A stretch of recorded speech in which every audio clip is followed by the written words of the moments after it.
Canfor Corporation is reporting some good news for its shareholders. Lumber sales are on the rise, even though pulp sales are showing more modest gains. It means a light at the end of the tunnel for the softwood giant.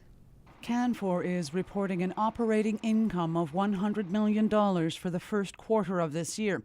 That's compared to a loss of $18 million for the first quarter of last year.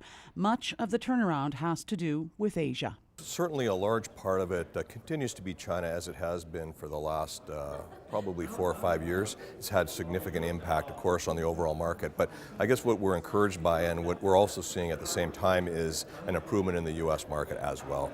And that, that combined with the success that we've had as an industry as well as Canfor in China together has made a significant difference. Co-chair for the board, Ron Cliff, told the shareholders it's a good place to be compared to several years ago.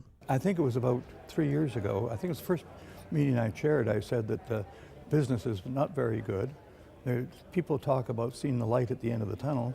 I said, I haven't even found the tunnel. So now I'm saying we found the tunnel. We can see the light at the end of the tunnel, and it's a lot brighter thanks to China and U.S. housing starts in Japan, and it's it's a lot happier situation to have.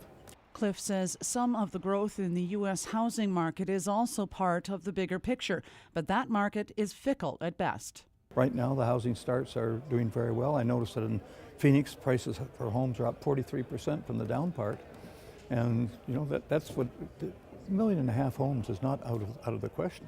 But it got down to 450, and we were operating at 60% of our capacity at one time.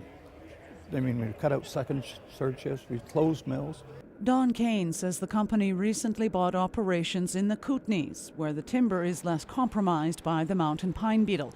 The success of the Canfor Red line means it will expand to all Canadian operations. Of course, our focus continues to be to where we can is to certainly to log mountain pine beetle fiber, and that's what we need to continue to do that.